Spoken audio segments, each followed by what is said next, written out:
This conference will now be recorded. अद्य शुक्रवासरः अथवा बृहस्पतिवासरः भृगुवासरः मार्गशीर्ष शुद्ध षट्सप्तमी दिनांक 10 डिसेंबर 2021 रसरत्न समुच्चय यंत्र निर्माण यंत्रविधि शंखं चक्रं जलौकां दधतमृतघटं चारुदोर्भिश्चतुर्भिः सूक्ष्मस्वच्छातिरुद्यांशकपरिविलसन् मौलिमं भोजनेत्रं कालाम्भोदोज्ज्वलाङ्गं कटितटविलसच्चारुपीताम्बराढ्यं वन्दे धन्वन्तरिं तं निखिलकदवनप्रौढदावाग्निलीनं प्रौढदावाग्निलीनं ब्रह्मणो समारब्धा मात्रेयाद्येषु पूजिताम्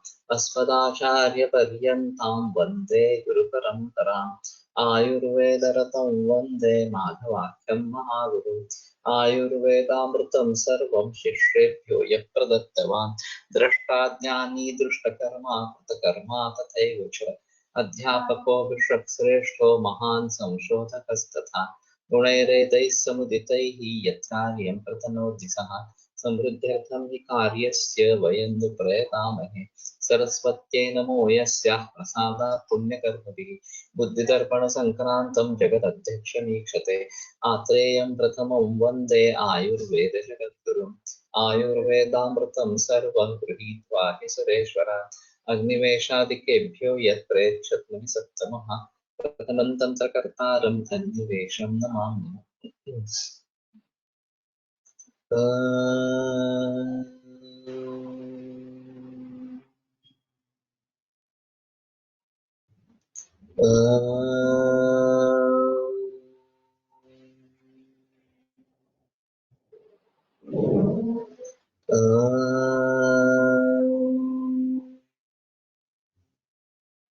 ओम शांति शांति शांति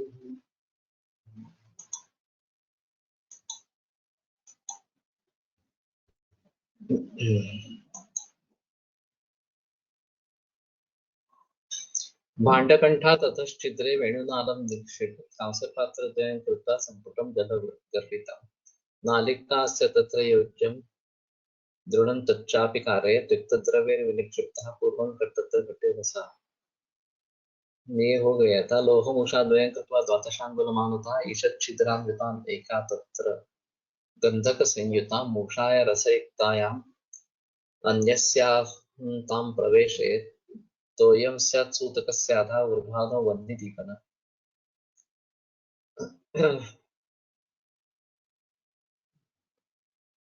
ये भी हुआ था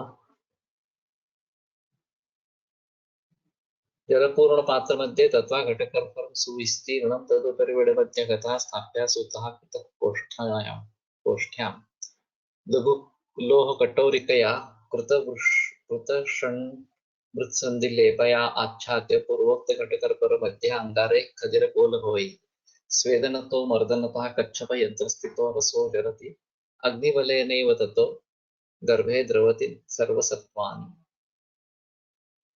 यन्त्रं विद्याधरं नेयं स्थालिद्वितय सम्पुटात् चुल्यं चतुर्मुखीं कृत्वा यन्त्रभाण्डं निवेशयेत् तत्रौषधं विनिक्षिप्य निरुध्यात् भाण्डकाननं कोष्ठीयन्त्रम् इदं नाम्ना तन्त्रज्ञैः परिकीर्तितम् ऊर्ध्वं वह्निरधश्चापि आपो मध्ये तु रससंग्रहः सोमानलमिदं प्रोक्तं जारयेत् गगनादिकम् तो ऊपर अग्नि नीचे जल मध्य तो रस संग्रह बीच में रस संग्रह सोमानल मिदम प्रोक्तम तो सोमानल यंत्र कहा जाता है जारयेत गगनादिक तो अभ्रक वगैरह को इस अभ्रक वगैरह की इससे जारना होती है अथ गर्भयंत्रम प्रवक्ष्यामि पिष्टिका भस्मकारकम चतुरंगल दीर्घांतो त्रिंगुलोन्मित विस्तरां मृण्मयं सुदृढां मूषां वर्तुलं कारयन्मुखम् लोणस्य विंशतिर्भागाः भाग एकस्तु गुग्गुलोः सुश्लक्ष्णं पेषयित्वा तु वारं वारं पुनः पुनः मूषालेपं दृढं कृत्वा लवणार्धं बुर्द्वम्बुभिः कर्षेत्तुषाग्निना भूमौ स्वेदयन् मृदुमानवेत् अहोरात्रं त्रिरात्रं वा रसेन्द्रो वस।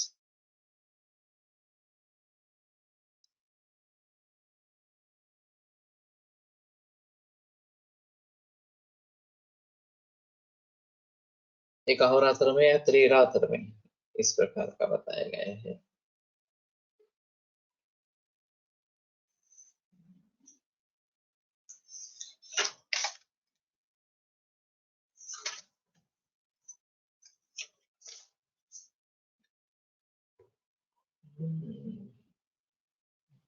भारत की पीठी को भस्म बनाने के लिए गर्भ यंत्र को आगे कह रहे हैं।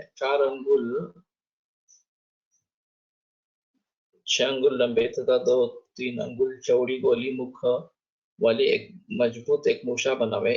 इसके बाद 20 भाग लवण तथा गुग्गुल एक भाग और नमक के आधा भाग मुल्तान या चिकनी मिट्टी महीन पीसकर तथा जल से गीला कर अनेक बार मजबूत लेप कर सुखा ले। इसके बाद जमीन के अंदर एक छोटा सा गड्ढा खोद उसमें धान की भूसी भर दे और फिर उसमें उषा को रखकर तब भूसी को जलाकर मुदो आँच दे। इस प्रकार से एक दिन रात या 3 दिन तुषाग्नि की आँच दे। इससे भारत का भस्म बन जाता है। चतुरंगुल दीर्घांतु त्रिंगुलोन्वित विस्तरा। यहाँ 6 का कहीं नहीं है वर्णन। 4 अंगुल दीर्घ और 3 अंगुल विस्तर मृण्मय सुदृढ़ मूषा मृण्मय सुदृढ़ मूषा वर्तुलन कारयन् मुखम् और उसका जो मुख है वो वर्तुल इस प्रकार का हो। लोणस्य विंशतिर्भागाः एक भागस्तु गुग्गुलो। तो लोण का मतलब यहाँ इन्होंने लवण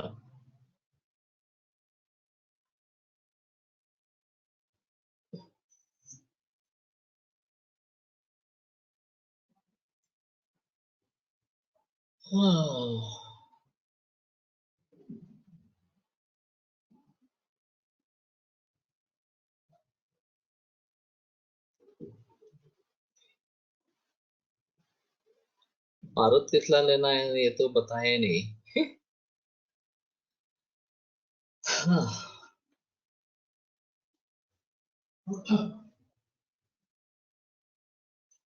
लवणार्थ मृद्वम भी लवण के आधा मृदु और अमृत और पानी ये लेना है। तो तुषाग्नि से भस्म करना ये सब ठीक है, लेकिन पारद कितना लेना है इसके बारे में कुछ नहीं है। और लवणस्य विंशतिर्भागाः भाग एकस्तु गुग्गुलो। लवण का मतलब कुछ अलग है क्या?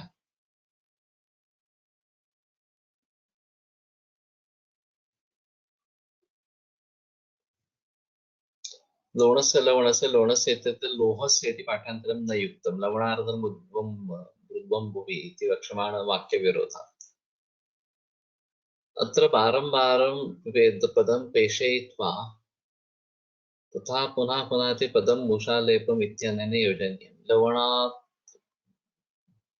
अर्धं मृद्वम्बुभिः सह अर्थे तृतीया तेन लवणार्धस्य मृद्वम्बुभिः सह लवणगुग्गुलं प्रेषयित्वा इति तथा व्यवसितभागः लवणापेक्षया मृदोर्धत्वम् इति च बोध्यं। कर्षेत् आतपे शोषयेत्।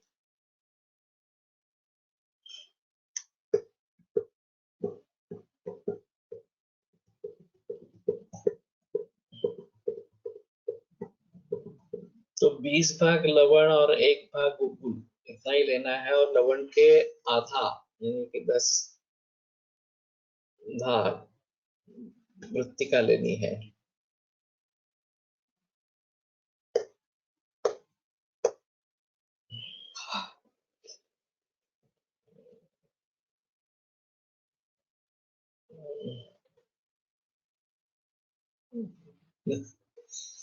फिर भी अर्थ स्पष्ट नहीं हो रहा।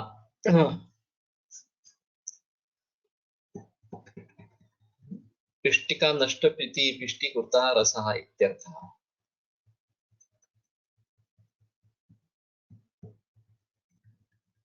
ये गुगुल और लवण का क्या रोल है?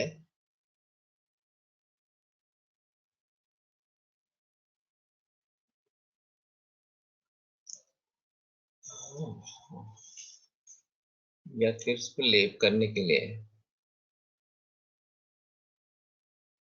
अत्र वारं इति पदं पेषयित्वा तथा पुनः पुनरिति पदं भूषालेपनम् इत्यनेन योजनेन।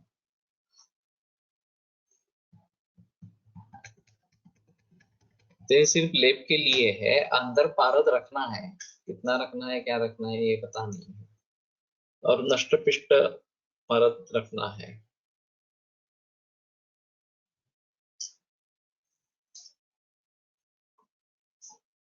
तो लवण 20 भाग, गुगुल 1 भाग, और सुश्लक्षण पेषण करके पुनः उसमें बार बार लवण का आधा हिस्सा ये मृत्तिका डालनी है और फिर बार बार लेप देते रहना है।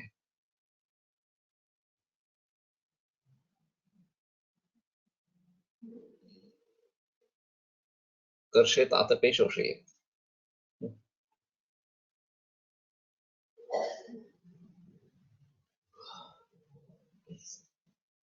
कर्परम सिक्ता पूर्णं कृत्वा तस्योपरि न्यसेत्। अपरम कर्परम तत्र शनैर्मृद्वग्निना पचेत्। पंचक्षारैस्तथा मूत्रे लवणञ्च विडन्ततः। हंसपाकसमाख्यातं यन्त्रं तत् वार्तिकोत्तमैः। तो सिक्ता पूर्ण कर्पर लेना है, इसके ऊपर अपरम कर्परम तत्र शनैः मृद्वग्निना पचेत्। पंचक्षारैः तथा मूत्र लवणं मूत्रैः लवणञ्च बिडन् तथा हंसपाकम्।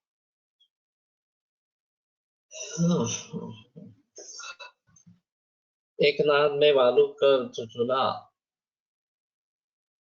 के ऊपर चढ़ा दे और उसके ऊपर दूसरा छोटा नाद रख दे।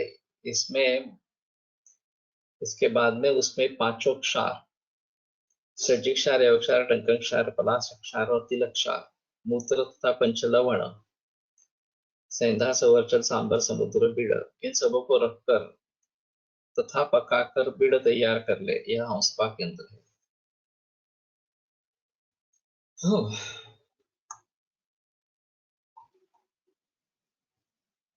सिकता पूर्ण वालका पूर्ण पंचक्षारे एवं मुष्ककम जानाम पलाश तिल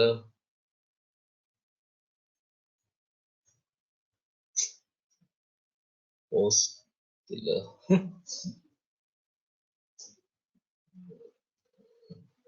तिलशस शायद होगा। क्षारेस्तु पंचभी प्रोक्तम पंचक्षाराभिति युक्त प्राय अस्त्र क्षार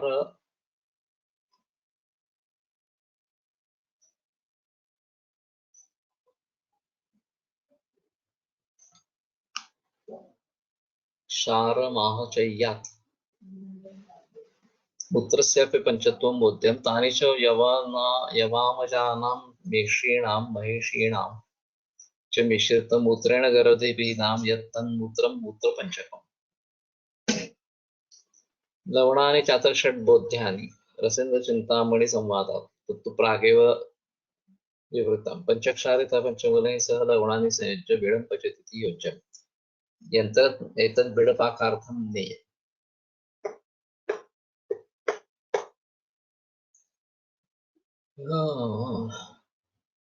तो वालुका के ऊपर ये मूत्र और लवण इनका पचन करना है।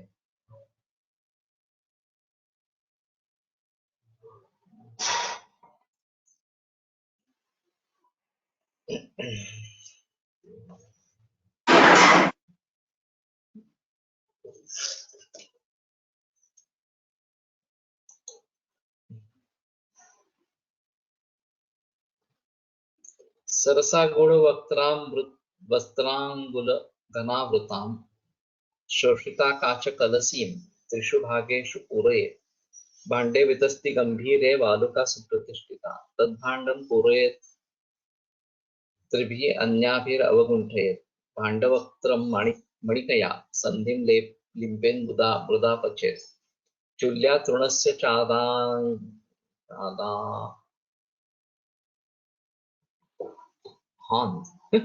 मणिका पृष्ठवर्तिनः एतद्धि वालुकायन्त्रं तद्यन्त्रं लवणाश्रयम् सरसा गूढ़वक्त्रा मृदहस्तांगुल घनावृता शोषिता काच कलशी। तो काच कलश का प्रयोग करना है त्रिषु भागेषु पूरयेत पूरयेत वाटलं होतं नाही पूरयेत गर्भयंत्र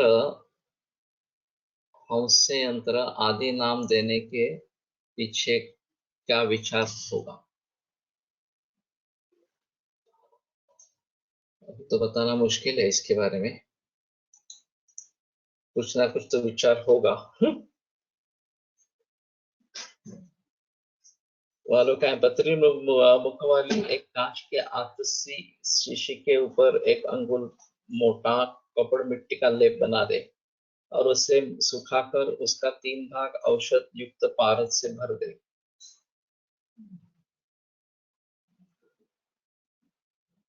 त्रिषु भागेषु।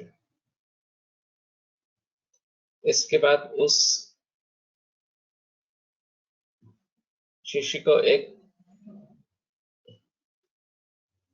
वित्ता वालू से भरे नाद में 3 भाग भर दे और एक भाग खाली रहने दे। इस नाद के मुख को दूसरे नाद से ढक दे तथा कपड़ मिट्टी से संधि बंद कर दे और चूल्हे पर चढ़ाकर कम मृदु मध्य तथा तीक्ष्ण आंच दे। इसको जब तक पाक करे जब तक ऊपर वाले नाद में तृण रखने पर जल न जाए। वालु का यंत्र कहते हैं। वालु के बदले में इस यंत्र में लवण भर दिया जाए तो उसे लवण यंत्र कहते हैं।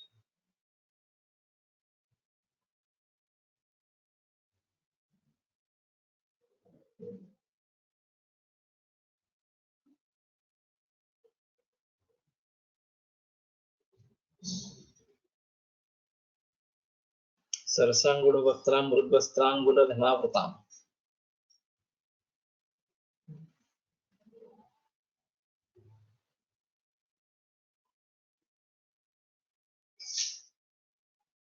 शोषिता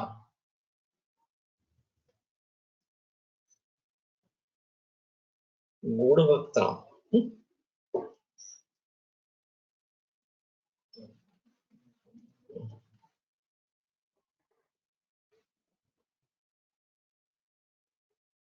त्रिषु भागेषु पुरयेत् भाण्डे वितस्तिगम्भीरे बालका सुप्रतिष्ठिता तद्भाण्डं पुरयेत् त्रिभिः अन्याभिः अवगुण्ठयेत्।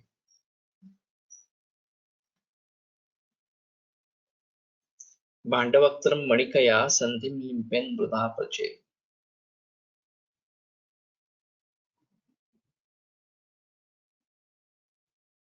चुल्यां तृष्णस्य है तृण का होगा शायद आधा हाथ मणिका पृष्ठवर्तिना एतद्धि वालुका यंत्रं तत्यंत्रं लवणाश्रयम्।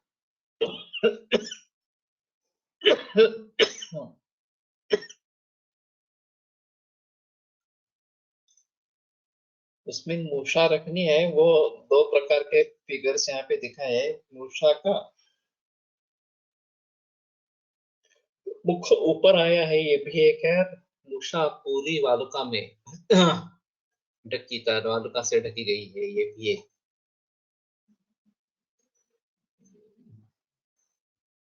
पारद निसर्गात कशा स्वरूपात सापडतो मूळ प्रवाही स्वरूपात असतो की पार्याचे संयोग असते त्या काळी त्याने निसर्गातून कसं शोधला असावा। इसका जवाब मुश्किल है। ज्यादातर हिंगुल से ही पारद निकाला जाता था।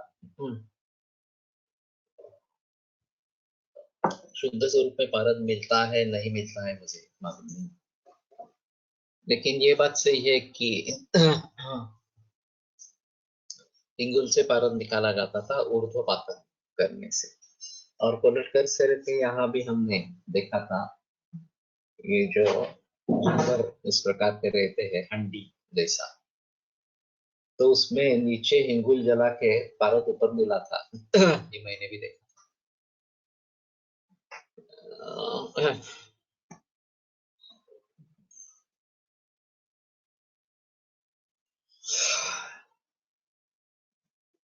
और 3 भागों में पारद रखना है, लेकिन भाग कितने करने हैं ये बताया नहीं है। त्रिभी अन्या भी अवगुंठे।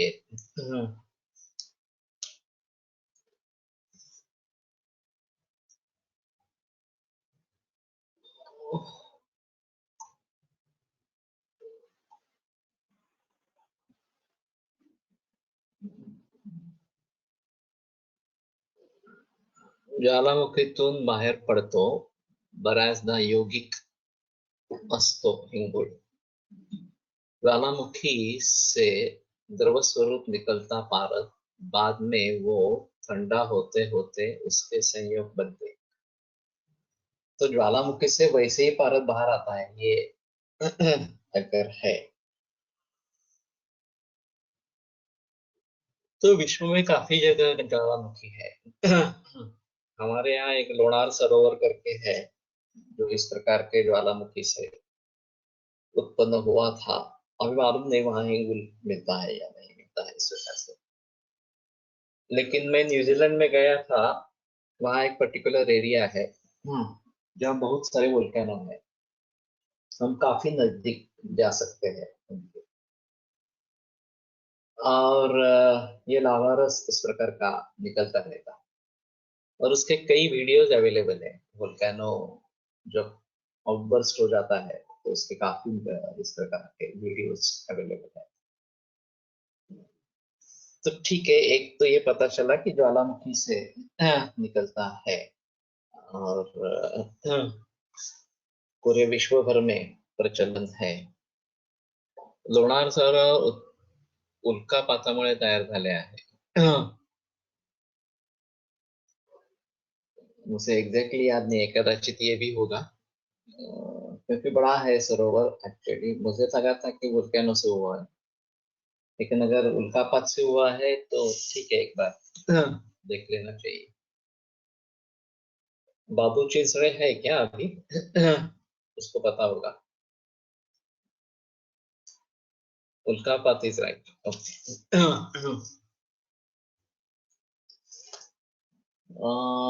तो भारत में कहाँ ज्वालामुखी है ये थोड़ा देखना पड़ेगा।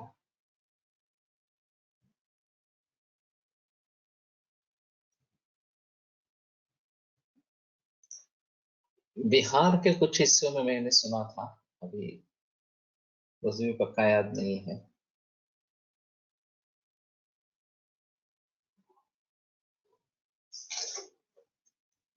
तो ठीक है, लेकिन फिर भी अर्थ नहीं लग रहा है।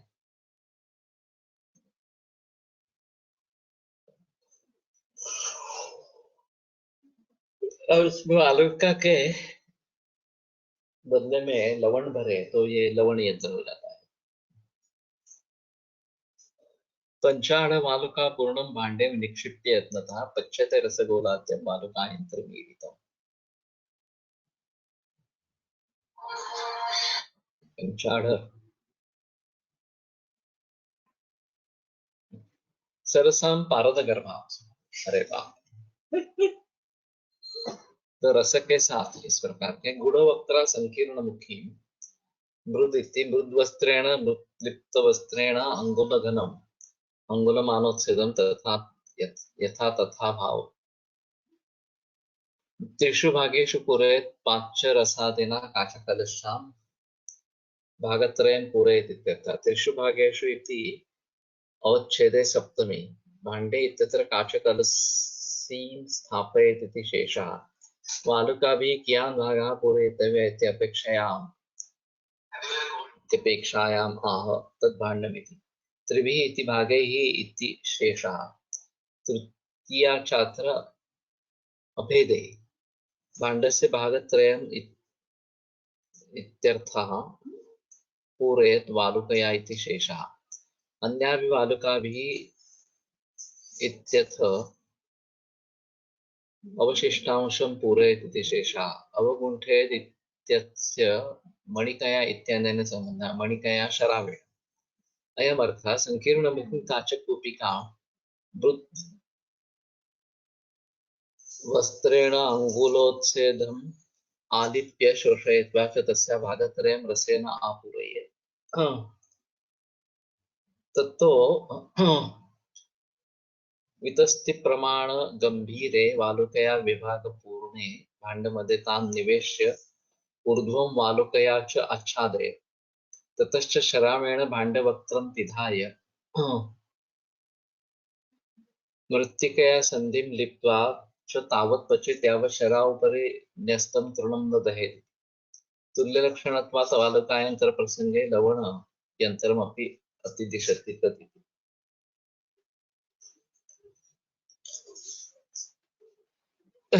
ततः उक्तप्रकारयन्त्रं लवणयन्त्रं लवणाश्रयमपि भवति इति शेषः लवणयन्त्रमपि वालुकायन्त्रवत् भवति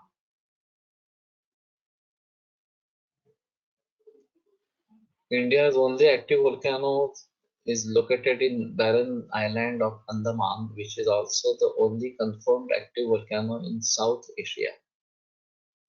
Okay. volcano अंदमान मध्ये आहे बाकी कुठे भारतात नाही आहे ओके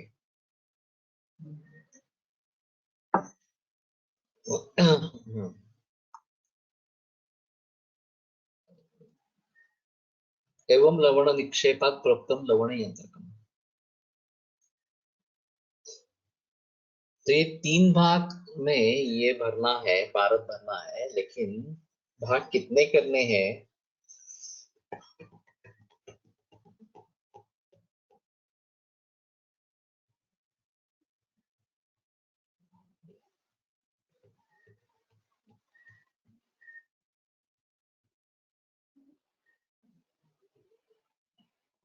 तद्भाण्डं पूरयेत् त्रिभिः अन्याभिः अवगुण्ठयेत्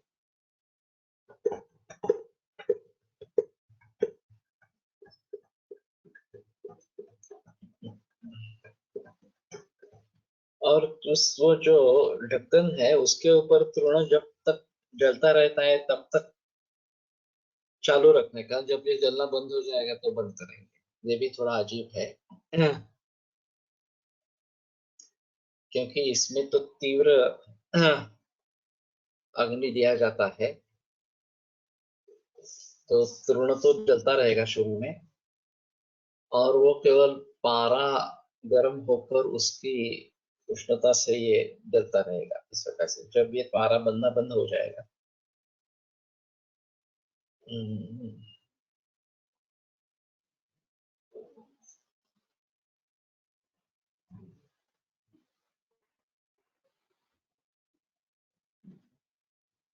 20 किलो बालू से परिपूर्ण नाद में आतसी शीशी या शराब संपुट में औषध युक्त पारद गोला रख कर उसे सावधानी पूर्वक जिसमें पकाया जाता है उसे बालू का यंत्र कहते हैं पंचाड़ बालू का पूर्णम भांडे निक्षिप्य यत्नतः तच्चिते रस गोलाद्यम बालू का यंत्र मीरित एवं लवण निक्षेपात प्रोक्तम लवण यंत्र अंतःकृत रसालेप ताम्रपात्र मुखस्य च लिप्त्वा मृल्लवणेनैव सन्धिं भाण्डतलस्य च तद्भाण्डं पटुना पूर्य क्षारैर्वा पूर्ववर्तते एवं लवणयन्त्रं स्यात् रसकर्मणि शस्यते अंतःकृत रसालेप ताम्रपात्रमुखस्य च लिप्त्वा मृल्लवणेनैव तो ताम्रपात्र के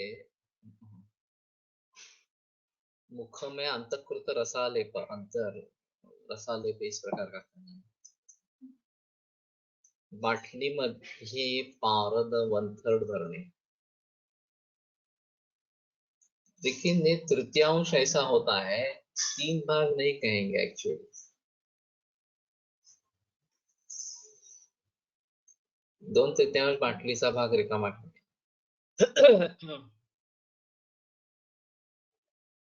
मूल सूत्र से यह अर्थ नहीं निकल रहा मुझे भी लगा था इस प्रकार का होगा लेकिन मूल सूत्र से यह अर्थ निकल नहीं रहा है।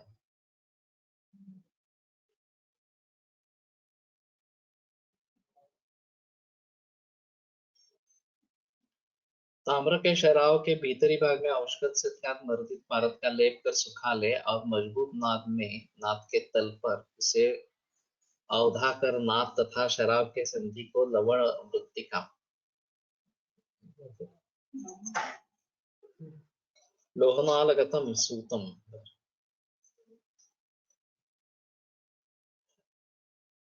अच्छी तरह मजबूत कर दे। इसके बाद उस नाद को नमक तथा किसी क्षार के चूर्ण से भर दे और पूर्वोक्त वालों का यंत्र में बताई हुई विधि से पाक कर। यह लवण यंत्र है और यह लवण यंत्र रसकर्म में प्रशस्त है।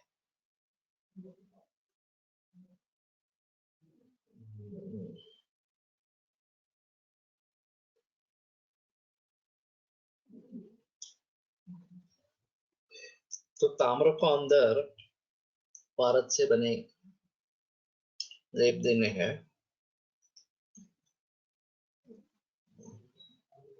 और उसमें दूसरे शराब में रखना है।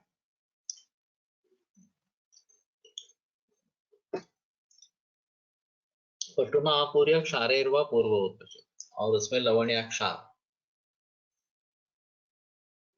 सहसा हा कुपिपक्वचा नियम आहे।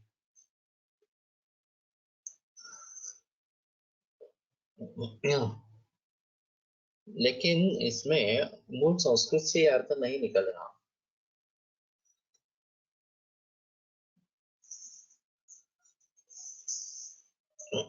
तृतीय अंशम इस प्रकार से कह देते तो अलग होते। त्रिषु भागेषु पूरयेत्, ये 3 भागों में पूर्ण करना है, इस प्रकार का अर्थ आ रहा है।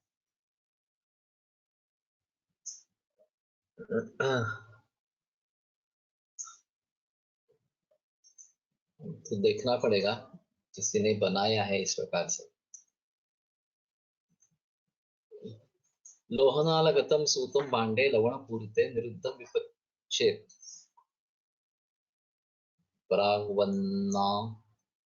प्रागवन्नालिका यंत्र मीलिता।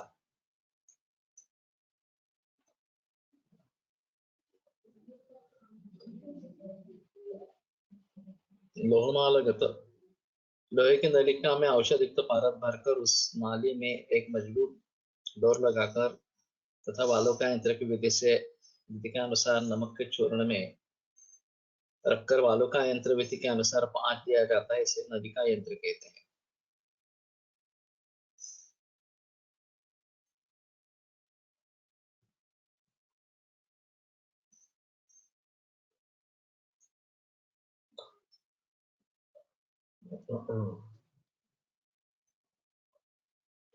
यानी कि ये नलिका सीधी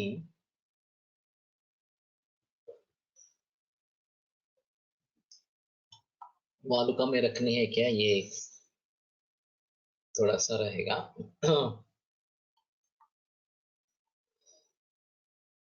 वालुका गुण सर्वांगा गर्ते मूषा रसान्विताम दीप्तोत्पलैः समृणुयात् यंत्रम तद्भूधरावतया।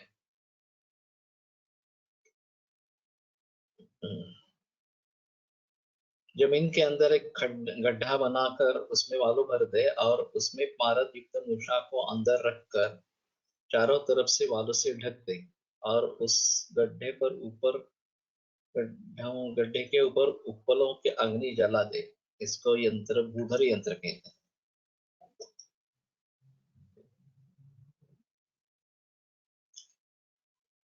तो ये ठीक है, ऊपर से अग्नि देना है। लावालो का गुण सर्वांगम गर्ते मूषाम रसान्विताम दीप्तोत्पलैः समृणुयात् यंत्रम तद्भूधरावतया।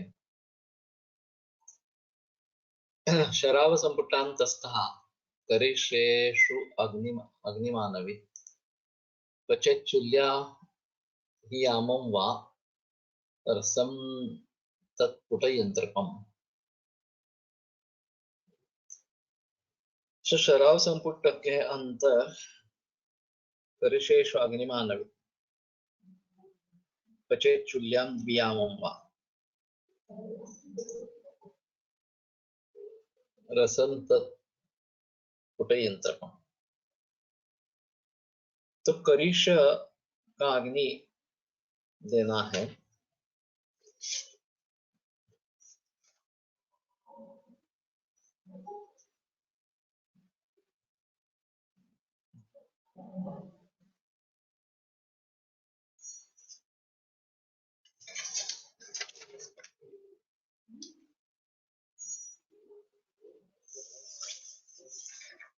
करीश हाथी का मल या अश्व का मल ऐसा कुछ है।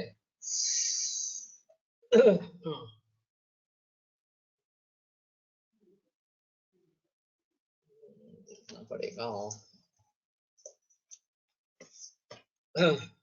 तो चूल्हे में वो जलाना है और उसके ऊपर ये रखना है। कुटई यंत्र कहते हैं। और 2 याम पचन करना है। षोडशांगुल विस्तीर्णम हस्तमात्रायतम समम धातु सात्व निपातार्थम कोष्ठी यंत्र में स्मृतम। तो हस्तमात्र आयत और षोडशांगुल विस्तीर्ण सम धातु सत्व निपातार्थम।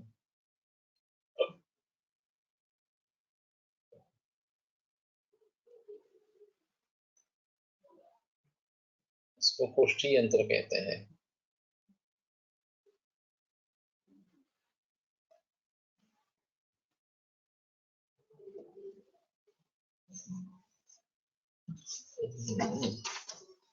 धातु सत्वोपातन के लिए।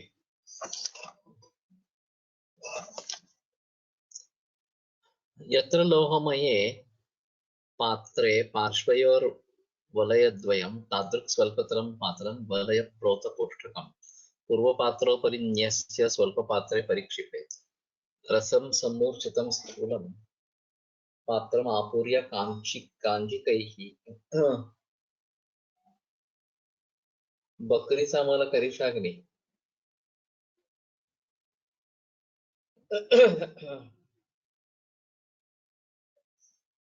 रेफरेंस कहाँ पे है?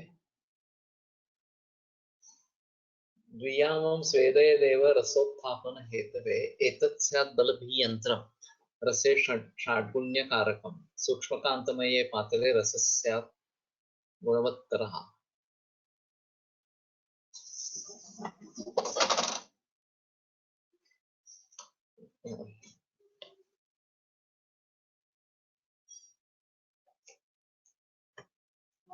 तो बलभियंत्र लोह के चादर का एक पात्र बनवाकर उसके दोनों तरफ 2-2 छल्ले कड़ी लगवा दे। चादर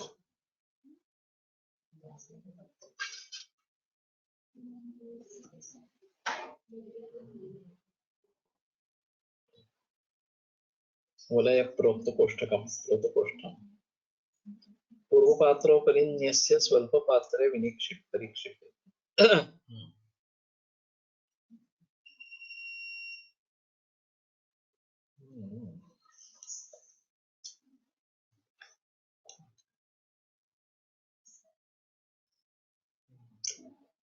एक बार बाद में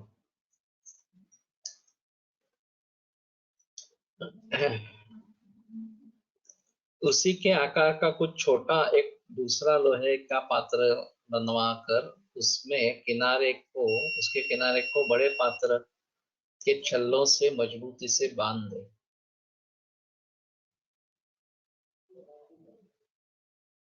अर्थात पहले पात्र के ऊपर रखकर उसके समूर्चित पारद रखे और बड़े पात्र को कांजी से भर दे। मूर्छित पारद का उत्थापन करने के लिए इस यंत्र को चूल्हे पर चढ़ाकर दोपहर तक स्वेदन करें।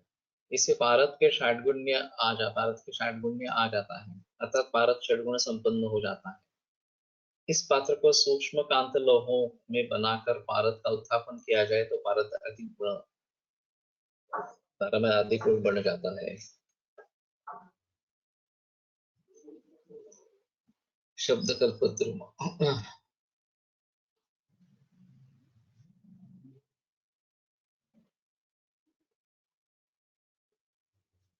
लिंगम प्रकारश्च पू अर्था संदर्भ करिष्ये करिष्य स्थितो वाग्मी शुष्क गोमय वन्नी छागणा त्रिकांड शेष। यह शुष्क गोमय वन्नी भी बताया गया है ये करिशाग्नि। गौरिया उपले सजीव के मल से बने अग्नि है, तो आज जो हीट इलेक्ट्रिक से देते फार्मेसी वाले, इन दो प्रकार की अग्नि में किस तरह का अंतर रहेगा?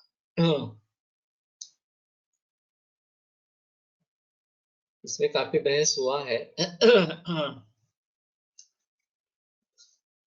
आखिर फार्मेसी को तैयार इस प्रकार का इलेक्ट्रिक का अग्नि मिलेगा जो कंट्रोल उनके हाथ में रहेगा, तो वो अच्छा इस प्रकार का लगता है। इसमें अहम मुद्दा है यहाँ केवल टेम्परेचर का ही सवाल है, या फिर जिन द्रव्यों से अग्नि दिया जाता है उसका कुछ परिणाम औषधों में होता है।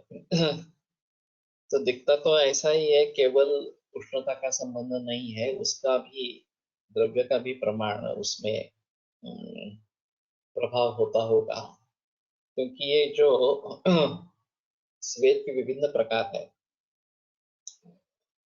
उसमें प्रस्तर श्वेत एक है। तो वनस्पति सूखी हुई उस पे डाली जाती है, और वो जलाकर वो जब गर्म हो जाता है तो पानी से निर्वापन करके उसके ऊपर सोने के लिए कहते हैं। तो वातग्न वनस्पतियों से वो करे इस प्रकार का बताते हैं। तो वातग्न विशेषण क्यों दिया? कुछ भी जलाएंगे तो गर्म हो जाएगा। वातग्न देना है, ऐसा कुछ होना नहीं चाहिए, लेकिन वातग्न बताया है वहां। और कई जगह बदर का अग्नि देना है वगैरह इस प्रकार से स्पेसिफिक बताते हैं। तो संभवतः उसके कुछ गुणकर्मों का उसमें उपयोग होता है, और इसीलिए उसी तरीके से करना बेहतर है। अब ये सभी जगह अवेलेबल होगा नहीं होगा, और फिर कितनी मात्रा में देना है, परंपरा अगर लुप्त हो गई हो तो ये काफी मुश्किल हो जाता है। इसलिए इलेक्ट्रिक फर्नेस का प्रयोग किया जाता है। अभी रसशास्त्र वाली औषधि कंपनियां मैंने देखी नहीं है इस प्रकार से। पुनर्वसु में पारंपरिक रीति से ही करते हैं, इलेक्ट्रिक फर्नेस नहीं है। लेकिन जहाँ इलेक्ट्रिक फर्नेस का प्रयोग होता होगा वहां पे जाकर देखना पड़ेगा। और फिर उसकी जो दवाइयाँ बनती है उसके गुणकर्मों के बारे में कुछ अलग से दिखता है क्या, ये भी देखना पड़ेगा। तो यह भी संशोधन का विषय है। और इस प्रकार का भी ये गैस के चूल्हे पर अग्नि देना, ये भी अभी प्रचलन में है। पहले लकड़ियों का इस प्रकार का प्रयोग होता था, और उसमें काफी समय और काफी लकड़ी लगती थी। दातार गुरु जी इसमें अच्छे थे। कम से कम लकड़ियों में ये काम करवा लेते थे। इस प्रकार के कुपी पक्व रसायन जो है वो मैंने विलास टनल सर के यहाँ एक बार ये देखा था, बहुत सारी लकड़ियां बहुत मात्रा में डाली गई, और फिर भी वो नहीं हुआ, सिद्ध नहीं हुआ। और दातार गुरु जी की जो जमीन के अंदर इस प्रकार से करने की संकल्पना है, उसमें काफी अग्नि बच जाता है। तो जो भी चूल्हा बनाना है वो जमीन के अंदर बनाना है, उसमें वेंटिलेशन होना है। और फिर लकड़ी कम लगती है। ऐसा है। तो इसमें काफी बहस होना जरूरी है।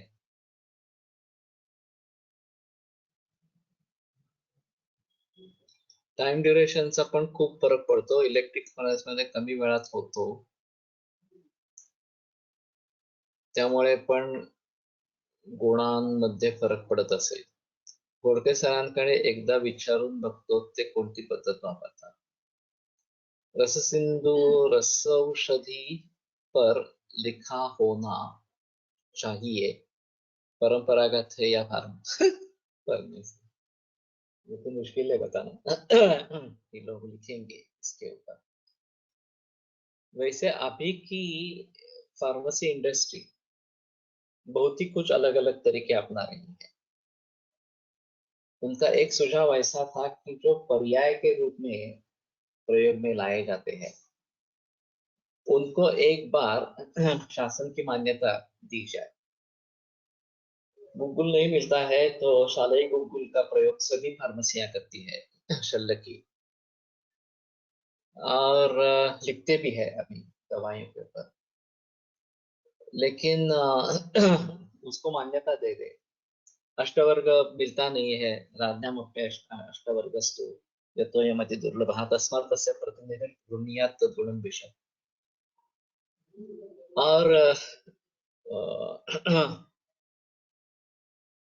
क्या है इसको, वरी विदारी अश्वगंधा वारायांश कर्माक्षिते नेदा जीवक काकोली वृद्धि द्वंद्वेपि चासति वरी विदारी अश्वगंधा वारायांश कर्माक्षिते। तो अभी च्यवनप्राश में अष्टवर्ग डालना है तो क्या डालना है, ये एक बड़ी समस्या इस प्रकार की है। तो ये डालते हैं कभी कभी, कभी कभी कुछ भी नहीं डालते हैं। और कभी कभी जो अष्टवर्ग नाम से मिलता है वो भी डाला जाता है, वो क्या है मालूम नहीं है इसके बारे में। तो और एक बीच में एक फार्मेसी उभर आई थी, अभी भी होगी शायद, टोटल एक्सट्रैक्ट करके।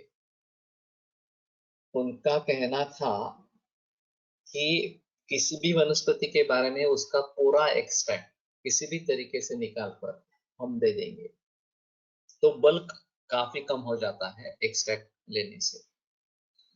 और खास करके आसवारिष्ट बनाते समय वनस्पतियों का बल्क बहुत ही ज्यादा हो जाता है, तो इसके जरिए जो आसवारिष्ट मिलता है वो बहुत कम मात्रा में मिलता है। ये साइबा साइबा इंडस्ट्री, नाम नहीं याद आ रहा था, लेकिन साइबा इंडस्ट्री इस प्रकार की। तो उसके प्रतिनिधि से मेरी बात हुई थी, तो वो बोला कि हम किस प्रकार से एक्सट्रैक्ट करते हैं ये तो हम नहीं बताएंगे, लेकिन टोटल एक्सट्रैक्ट आपको मिलेगा और बल्क काफी कम हो जाएगा। 4-5 किलो द्रव्य से 50 ग्राम इतना कम हो जाएगा इस प्रकार से। और मैंने फिर सुना कि सभी जो आसवारिष्ट है उस प्रकार से बनने लगी, क्योंकि फिर उसमें जितना पानी डालेंगे उतना आसवारिष्ट बन जाएगा इस प्रकार से। तो अभी ये शॉर्टकट्स सभी में लिए जा रहे हैं। और इसमें एक अहम मुद्दा है कि पानी के साथ हमारे बहुत सारे प्रोडक्ट्स निकलते हैं, तो चाहे रस देखे या फिर काढ़ा बनाए, हिम बनाए, खांड बनाए वगैरह वगैरह, या फिर घृत तैल वगैरह इस प्रकार से बनाएंगे तो भी उसमें पानी इस प्रकार का रहेगा।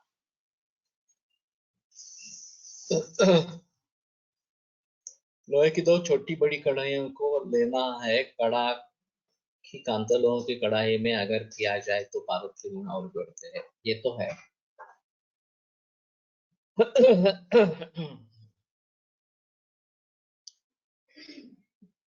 तो मैं क्या बता रहा था,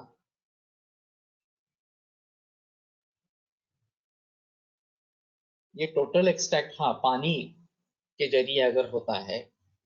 दूसरा एक आश्वरिष्ट संकल्पना है, उसमें मद्य का प्रयोग होता रहता है और उसमें गुणधर्म आ जाता है। ये अल्कोहलिक एक्सट्रैक्ट कंसेप्ट एलोपैथी में भी है और होम्योपैथी में भी है। मदर टिंचर जो बनाते हैं वो अल्कोहलिक इस प्रकार का है होम्योपैथी में। और मद्य की संकल्पना जो है वो काफी प्रचलन पूरे विश्व भर में है, लेकिन केमिकल्स का कुछ प्रयोग करके अगर एक्सट्रैक्ट बनाते हैं तो ये अच्छा नहीं है। लेकिन उनका कहना था हम ये बताएंगे नहीं किस प्रकार से करेंगे, लेकिन आपको पूरा एक्सट्रैक्ट दे देंगे इस प्रकार से। तो इसमें अगर केमिकल्स का प्रयोग होता है तो निश्चित रूप से ये हानिकारक इस प्रकार का हो जाए। तो ज्यादा से ज्यादा हम पानी या अल्कोहल के बारे में सोच सकते हैं, और वैसे अल्कोहल में करेंगे तो काफी फायदे मिलेंगे, क्योंकि यथा द्रव्य गुणोरिष्टा सर्वमध्य गुणाधिका, अरिष्ट जो है वो यथा द्रव्य गुण इस प्रकार का भी होगा, और मध्य गुणाधिक उसमें मध्य के भी सभी वैवाहिक विकास वगैरह सब गुण आएंगे। तो उस तरीके से ये अच्छा है। तो अभी मुझे लगता है कि फार्मेसी को भेंट करके वहां पे प्रचलन क्या है ये देखना बहुत जरूरी इस प्रकार का है।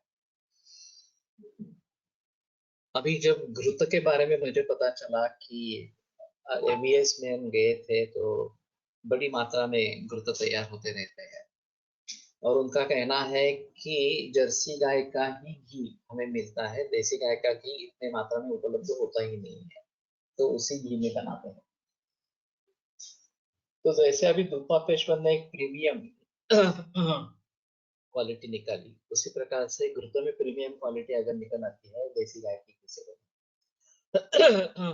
तो ज्यादा अच्छा होगा। अब ये मिल नहीं रहा है, केवल ये गव्यामृत फार्मेसी बना रही है इस प्रकार से देसी गाय की घी। तो हमें इन सभी के बारे में सोचना पड़ेगा, और शायद फार्मेसी की विजिट करनी पड़ेगी। मंगेश को कुछ मालूम है तो मंगेश कुछ बताए इसके बारे में। विवेक सामने से भी बोल सकते हैं, उसको इंडस्ट्री में क्या चलता है इसके बारे में अगर पता है तो वो ज्यादा बेहतर ऑप्शन। ठीक है, रुकते हैं। आयुर्वेद प्रकांड निगदित शल्यतंत्र प्रधानः शिष्येभ्यः शाश्वतोऽयं निखिलजनकृपा व्याप्तचित्ते नयेन आयुर्वेदस्य वाञ्छन् पुनरपि भुवने ताञ्च सुष्ठु प्रतिष्ठां श्रेष्ठं धन्वन्तरिं तं प्रणमति च सदा वैद्यवर्गो हि वैद्यवर्गो हि नूनम्।